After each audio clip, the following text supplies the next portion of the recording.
Well,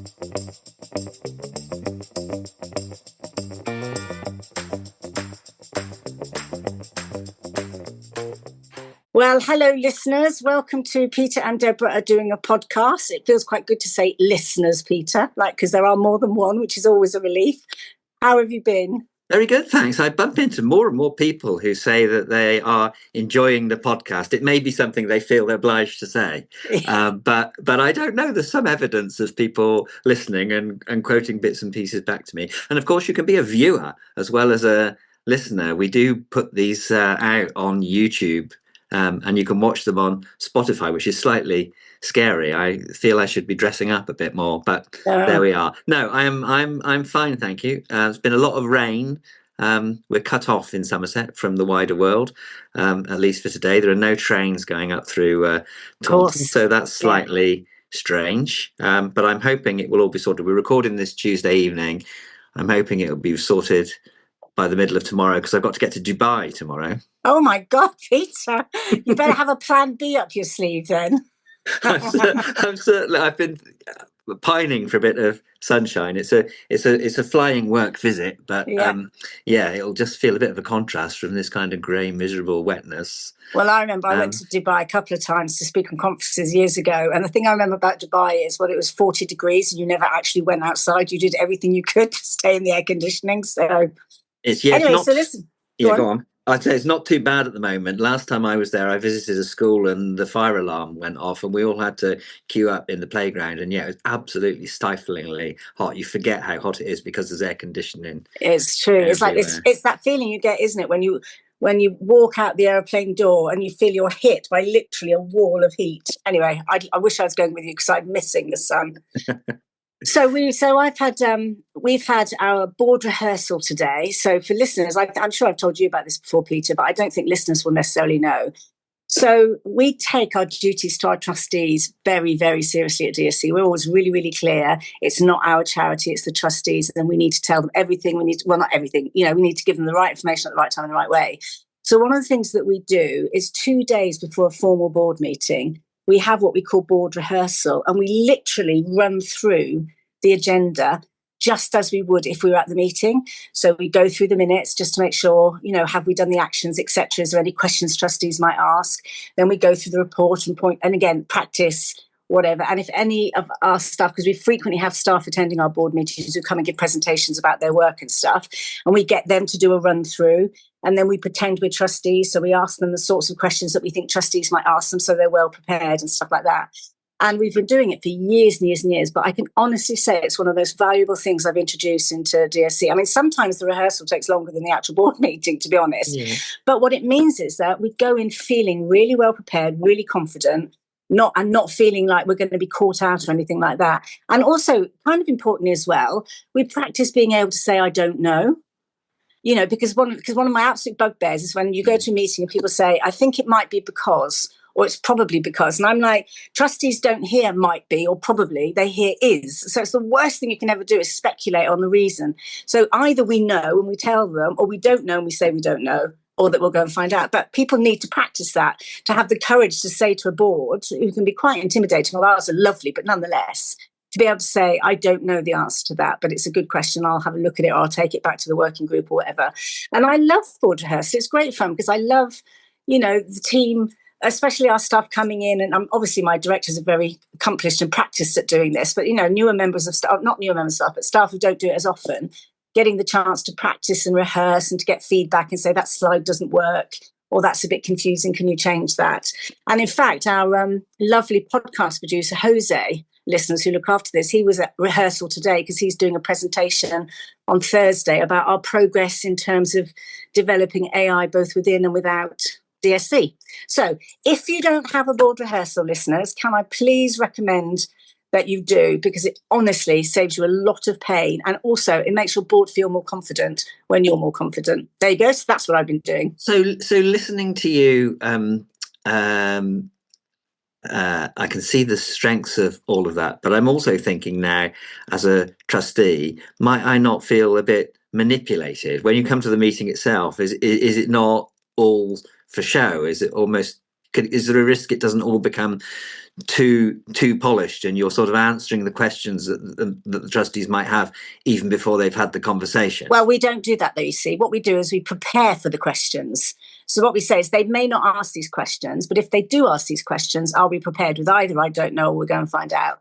So, I mean, the trustees seem to appreciate it. Yeah. Our board meetings run well, but I think it's because they don't just experience us at the board meeting. We communicate between meetings a lot. We update them on stuff. We're incredibly brutally truthful with them, like if things aren't going so well. So I think it's in the context of the whole way in which we engage with our board that, it just means we're well prepared and we've got the right answers. Yeah. Because I know for myself, when I've sat on boards and the chief exec of the leadership team have an answer to a question, have looked a bit frozen in the headlights or a little bit unsure, it's kind of made me wobble a bit in my confidence. So yeah, I mean, it all makes perfect sense. I think, and these things aren't in tension with one another, but I think I have really appreciated increasingly as a chief executive, and then also as a chair of a board, ensuring there's sufficient space in the meetings for discussion. Yeah, so having a rehearsal in which you can prepare the space for genuine discussion to take place. I suppose my fear would be if people heard this conversation and then went away and thought that the purpose of the rehearsal is to have every answer to every possible question that a trustee could ask, because that way you're almost walking into setting yourselves up to be challenged on the detail, aren't you? And in fact, we absolutely create a space for discussion. And very often we will say to trustees, what do you think? Where do you think we should go with this? Are we doing the right things? So it's not just all here's what we think and any questions for clarification. It's very much, but also we make our agendas really quite detailed and sensible. So it always say in the notes on the agenda, item 5 or item 7, I think Jose is tomorrow. That on Thursday. This session, Jose will update an AI progress for this item is for trustees to have a discussion about what they think the priorities are. Do you see what I mean? So we make it really clear that we're not trying to manage the board. What we're trying to do is make sure we give them the right information. So you're feeling good and prepared? Yes, feeling very prepared and very proud of my team because they've done great presentations this afternoon. So what have you been up to, Peter? Excellent. What's on your mind? Well, there's been a lot in the news, hasn't there, about extremely ambitious politicians manoeuvring one way or another. So in the Labour Party, we've got Andy Burnham apparently putting his name forward to stand a seat which he knew he wasn't going to get, in order to create this kind of existential challenge to Keir Starmer, and then we've got Robert Jenrick and Suella Braverman moving from the Conservatives to Reform, and it just sort of, so much of politics and the media around politics is about personal ambition and seeing through the kind of prism of who's going to be the next Prime Minister, and I think that probably politics does reward ambition, and it attracts egotistical people who want to be the top dog. But there's something huge. So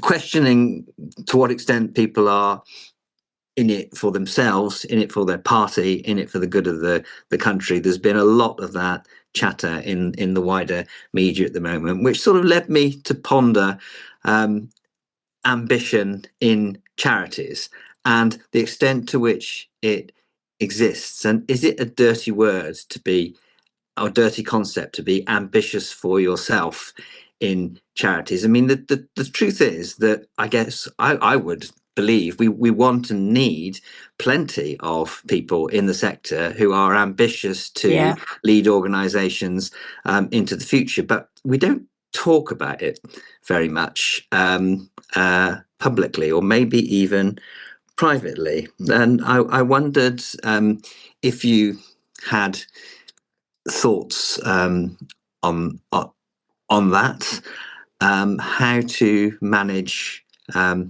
individual ambition. There must be some people who've come into the DSC over the last 24 years and quite like the thought of doing your job at some point.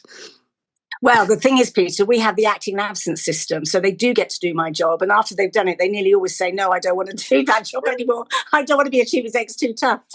Yeah, it's really, really, really good question, actually, Peter, because I mean, I personally think ambition is a very good thing. I don't mean overweening, ruthless ambition. That I don't approve of. But people feeling ambitious for themselves to, like, you know, get into roles where they really think they can shine and they want to shine and to be recognised. I think that's absolutely normal, human, perfectly okay. And I know we do have a thing in the charitable sectors. We're allowed to be ambitious for the charity, but not for ourselves. Right. And I think you're right. We don't talk about it because it feels sometimes like it's an ugly word. But I think there's unhealthy ambition and there's healthy ambition.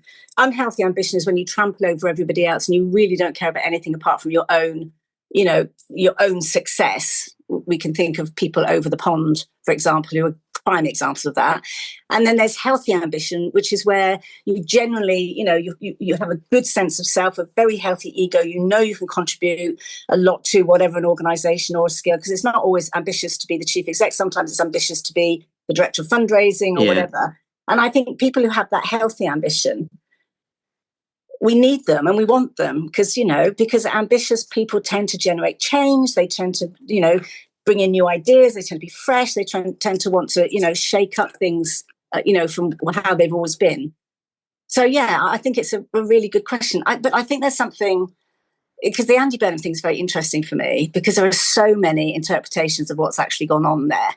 You know, is this a man genuinely committed to thinking he's the, you know, the best person to lead this organisation, or is it the politics in the way that you described, just to, you know, shake it up? I mean, personally, I'm very irritated by the whole thing because we went through bloody 5 blooming prime ministers in the last 6 years or however many years it was of the Conservative government, and the thought of having to go through all this like leadership shenanigans again just makes me want to weep and throw stuff at people.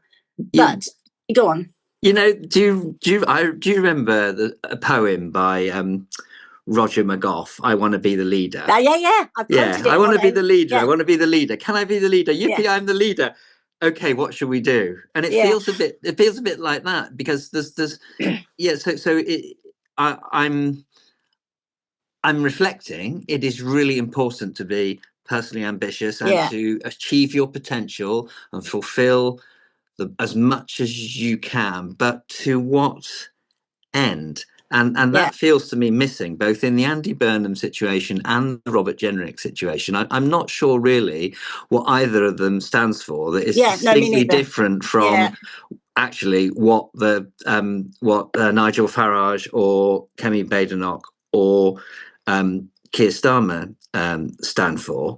It's the purpose of the leadership which feels vitally important, and in the absence of that, you kind of fall back into in individuals and characteristics and maneuverings and I don't know. And is that their fault as individuals, or has our political system, journalism and media and all the rest of it become so fascinated? But I mean, I have read all of the Tim Shipman books. There's 4 huge fat volumes, about 800 pages each, that take you all the way through that kind of the shipping forecast. Tim Shipman, you mean? Yeah, he used to do a column called The Shipping Forecast. Oh, did he? Right. Well, he was the Sunday Times political correspondent. Now he's at The Spectator. But anyway, there are these huge books, and they almost become a self-fulfilling prophecy, because once you know that he is writing them as a politician, you've got to get in and tell him what your perspective is so that you look good in the first contemporary kind of writing of history. And so you end up with 800 pages of individuals manoeuvring to do this, that, and the other, and the big issues seem to get lost, which I find somewhat despairing. Yeah, it's about what attracts people to different jobs, isn't it, really? I mean, the one advantage I think we will say about our sector is that because most of the jobs are not very well paid at all, you know, by any comparison to anything else, the vast majority of them, that we tend not to attract people who are personally ambitious for money and fame and things like that. And even like, you know, I think about your salary at the NSPCC, Peter, it was pathetic. Oh, no, it was quite generous. No, but compared to the scale of your job, and if you compared that to the, you know, private sector, it'd be different. Do you see what I mean? So there's an interesting thing about, so I think that we don't tend to attract people who want that kind of, who are ambitious for that kind of thing, for personal wealth and stuff like that. having said that, though, I mean, it's hard to generalize about this, really, isn't it? I mean, I fell into the voluntary sector entirely by accident, to be perfectly honest. I didn't, that wasn't my ambition. I wanted to be an actress and an author, so ending up running charities was not on my wish list. We want lots of people, don't we, as charities and as a nation who are ambitious to fill their personal potential. Now, that might mean earning a great deal of money. It might not. It might, but to maximise the contribution that any individual can make, that feels to me not only a desirable characteristic for an individual to have, but actually a really good trait for a CEO to have, and that it is one of your obligations and responsibilities to nurture and develop people to be ambitious to achieve the best they can. And someone said to me once, I had to go back and check it, but I think it's really good. If nobody here can imagine being the CEO, then we failed at developing our leaders. But at the same time, if everybody is quietly trying to be the CEO, we failed at building a team.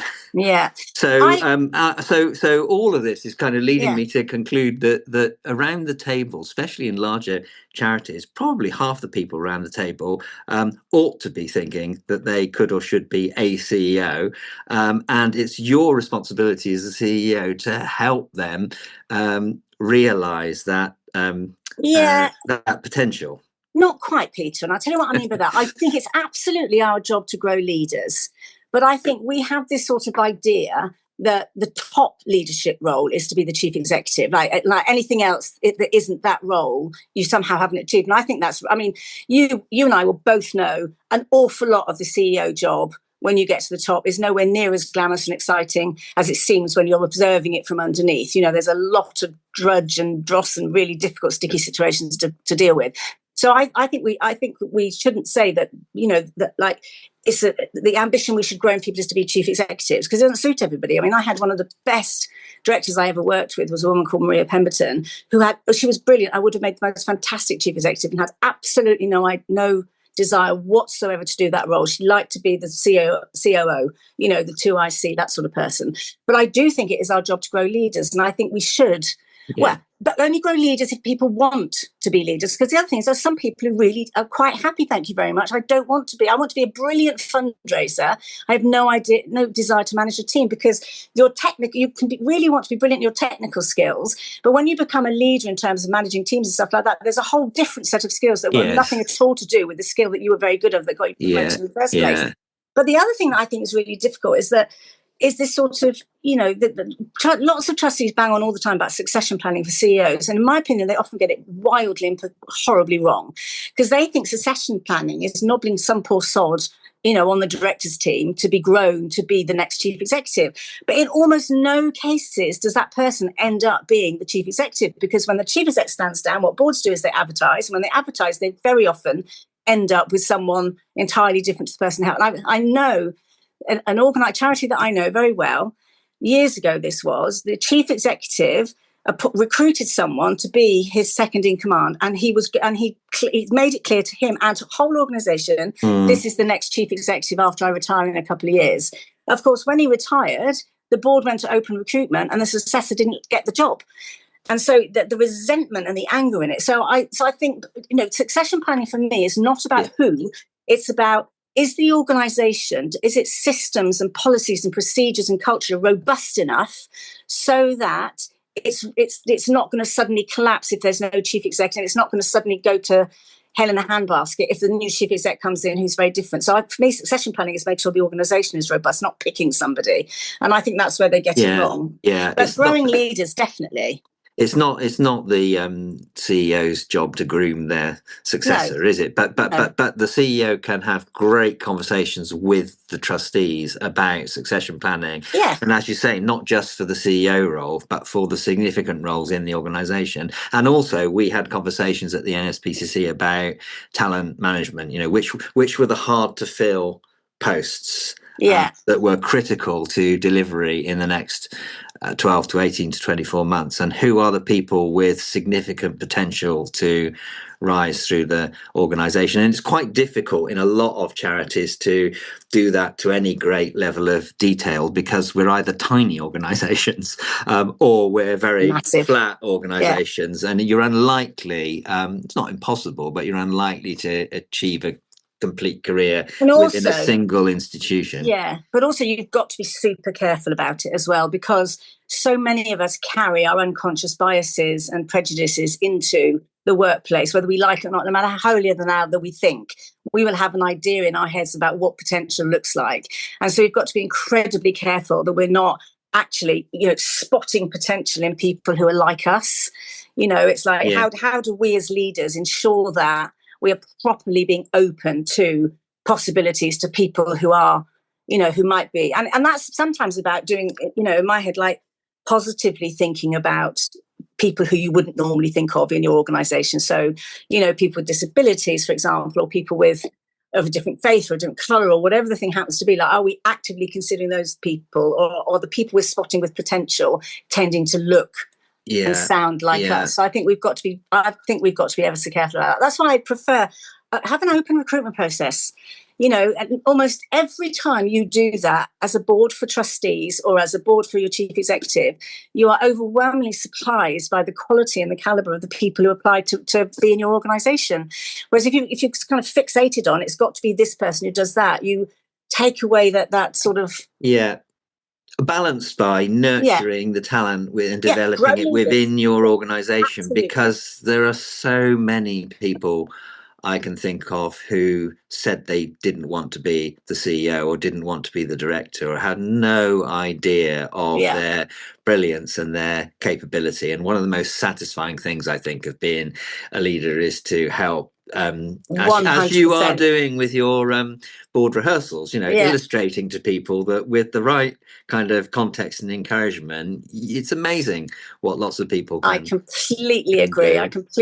Like, are you really an effective leader if you're not growing leaders? But you can be growing leaders for your own organisation. I mean, they can apply for the job when you stand down. And, I don't know, Peter, if you know, but, were there any internal applicants for your role at NSPCC? I don't know. I hope so.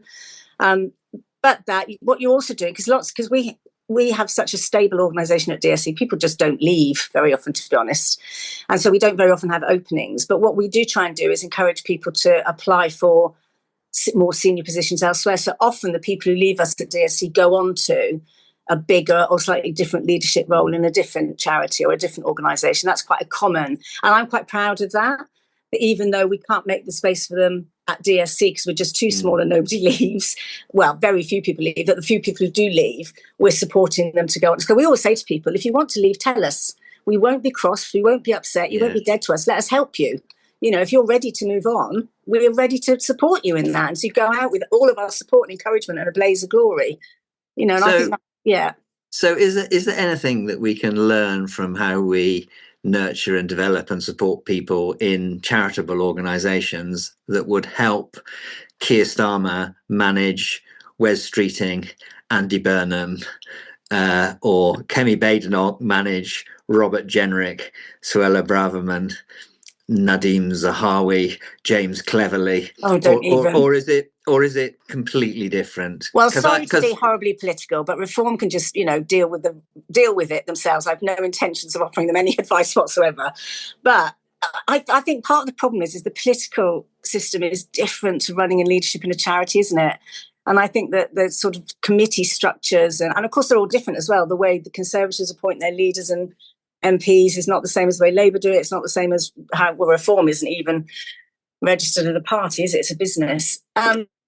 I think everything comes down to trust and relationships. And I think that, even because how many MPs does Keir have? 300 and something, 400 and something, yeah. It's quite difficult to create a strong relationship with those people, especially because it's a bit like the Church of England, isn't it, where vicars are really actually technically independent and don't have bosses other than, I presume God is the boss. That, MPs don't technically really have bosses in that sense. They belong to a party and they might follow the whip or they might not, but they're an individual elected. I mean, actually, just as an aside, what absolutely drives me up the wall is I hate the fact that MPs can just cross the floor and they're just allowed to do that, and they keep their seat, is so profoundly wrong. And I know that in our political system, we vote for the person, but the reality is that's not what happens in real life. People don't vote. They might vote for an individual, but mostly they're voting for the party or the leadership party or the policies of the party. And so I just think it's so unethical to be able to do that. And I think if they had any sense of honour, they would, which they clearly don't, you'd have a by-election and, let people... Anyway, sorry, slight rant over. I'm not sure how that's relevant to, the charitable sector, but... Yeah, I think we've talked a lot on the podcast about being mission-driven and purpose-focused, and if in doubt, come back to what it is you're here as an organisation to achieve. And I can't help thinking that's the message to Keir Starmer, really. And it's still, I'm still sort of struggling to think what is the defining feature and mission of this particular government. And that is both his and Labour's weakness, but it's also the weakness of the challengers at the moment, because or whether they're explicit or implicit challenges, because the overriding rallying cry is missing, and instead what it feels like is how can we survive this week, next week, and keep together sufficiently to win the next election, which takes me back to the kind of Roger McGough poem that if the purpose is simply to stay in office, and you have to be in office to change things, I do kind of get that, but our Five Rights founder, Baroness Kidron, she made a powerful speech in the House of Lords last week in the debate about social media bans, about the kind of the frustration that the prism through which the government seems to be addressing these issues is what will give us a majority at a particular moment in time in the House of Commons, rather than what are the principles that we stand for, what are we seeking to achieve, what are the outcomes. Which brings me to the book that I'm reading at the moment, which is I'm going to hold it up, Team of Rivals, which is written by Doris Kearns Goodwin, and it's the classic account of Abraham Lincoln and how he managed his team of politicians through the Civil War and the emancipation of the slaves. And he, up to and including himself, no one thought or imagined that he was the natural leader, I would say, of that group of people. And he had these hugely egotistical and powerful people in his equivalent of the cabinet. But his approach was to give them really big portfolios, challenge them really hard to keep them busy, and constantly come back to the defining purpose of his presidency, which was to preserve the Union.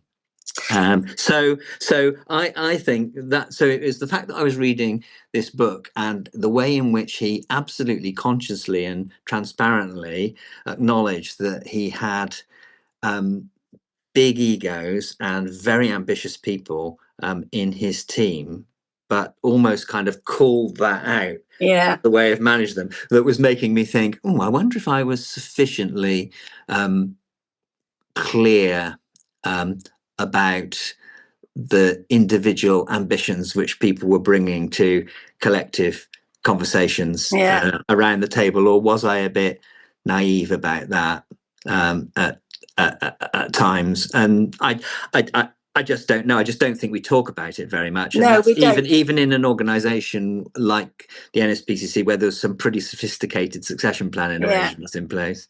Well, there's a saying, isn't there, that's that you should never give the job of leader to the person who wants to be the leader. I can't remember. There's somebody who says that about, because they will become about their own ambition. But I was thinking about the Keir Starmer and Andy Burnham thing, and I was thinking, well, maybe they should just be co-prime minister ministers, Peter, because there is now this model coming into our sector, isn't there, of co-chief execing. So maybe that's the answer. Maybe they just share the job. But actually, I'm finding that interesting. So more and more organisations. I mean, it's not overwhelmingly the majority. It's a small handful, but nonetheless, are trying this joint CEO thing. And I really like the fact that people are experimenting with it. I'm interested to see how it lasts and how it carries on. But I feel more unease about it than I do. I think it's quite risky, because it's all very well if you two get on incredibly well and you love each other. That's fine, but even then you're not going to agree on everything. And I think there's always a danger of like one being, a bit like parents. Kids play dad off against mum and mum off against dad. There's that real danger. And I think it's worth the experiment 100%. And I think those, CFG are doing it, and I know that. Is it ActionAid or something like that? They're also doing this co-chief exec model. And I really hope they're capturing the learnings, like what works and what doesn't work and all the rest of it. But can you imagine if one of those co-chief executives stepped down and they advertise for another one, presumably that's a person who's ambitious to be a chief executive. Yeah. And then do you end up with a power struggle at the top? Yeah. I think it's a fascinating experiment. I'm glad it's happening. And I hope that, there's learning that to be shared, that so that we can find ways that it does work. But I feel a bit uneasy about it. Yeah, we're probably showing our age a bit. Maybe, yeah. And an old boss I had in the Treasury, one of his catchphrases was, "A responsibility shared is an accountability halved." Yes. Which I sort of... do you sack both your chief executives and performance goes down? Yeah, or blame one more than the other. Or one of them decides they're going to spend more time with their family, then you're in a tricky situation. At the same time, I have worked with some incredibly brilliant job share people in other parts of the organisation, and they have proved me completely wrong in terms of my instinct about, and you do end up with two people for the price of one as they become sort of one another and increasingly interchangeable. But how sustainable? I don't know. On the other hand, how sustainable is being a full-time 24/7 CEO? According to Jane Ide and others, it's the clock's ticking on that. Although I don't know. I could only do it 100% in for myself. I wouldn't want to share with anyone else. Thanks very much. And also, to a certain degree, Peter, it's not, well, you're retired now, really, although you're still chairing. So I think once you get to our sort of age and level of experience, our job is to create the space for other people to experiment and try new things. Yeah. Because all of these problems, they'll be sorted out by the next generation, and they will find their own way and their own path and their own pattern. What I hope is there's constant change and constant experimentation. And, so I'm not anti the model at all. I think it's brilliant we're experimenting. It just makes me a little bit nervous, that's all. Yeah, learning from history and Abraham Lincoln. And Abraham Lincoln, exactly. And on that note, I think we're out of time. We are. Again. So I'm off to Dubai and the sunshine. I shall see you next week, happily refreshed, and I hope that the weather gets a little bit better. Oh, me too, Peter. It's filthy, filthy horrible at the moment. Yes, well, good luck in Dubai. I'm off to the physiotherapist tomorrow because I've done something to my knee. Oh, no. No idea what it is. So, anyway. All right, look after yourself. Listeners. See you. Too. Speak next week. Bye. Bye.